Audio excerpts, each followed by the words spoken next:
Tere, head sõbrad, mul on hea meel taas tervitada teid. Käes on augustikuu ja väljas on ilus Eestimaa suvi. Toimub erinevaid üritusi, ilm on ilus ja eks selleks see aeg ju mõeldud ongi.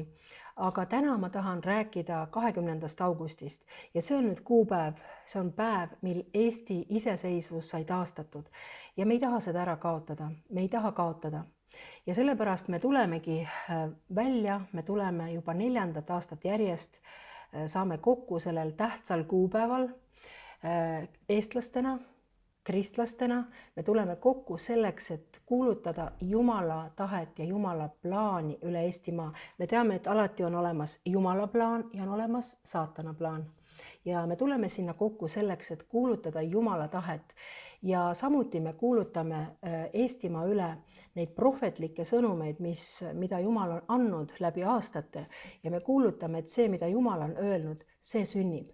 Ja meie eestlastena ilmselt oleme ainus rahvas, kes päriselt hoolib Eestimaast, Eesti riigist, meie saatusest ja tulevikust ja sellepärast on väga oluline, et me tuleksime kokku. Ja samamoodi kristlased, me oleme ju ainukene institutsioon maa peal, kes on kutsutud ka valvama meie maa vaimset olukorda ja sellepärast me tuleme, me oleme nagu need vahimehed seal postidel. Me tuleme ja me palvetame ja meil on see meelevald, meil on antud mandaat, meil on antud usk ja tule sinagi, et ühendada oma palve, ühendada oma usk kõikide nende teistega, kes on seal kohal. Ja ma usun, et ma kohtun sinuga juba 20. augustil Tammsaare pargis ja see toimub kell 1. Kohtume!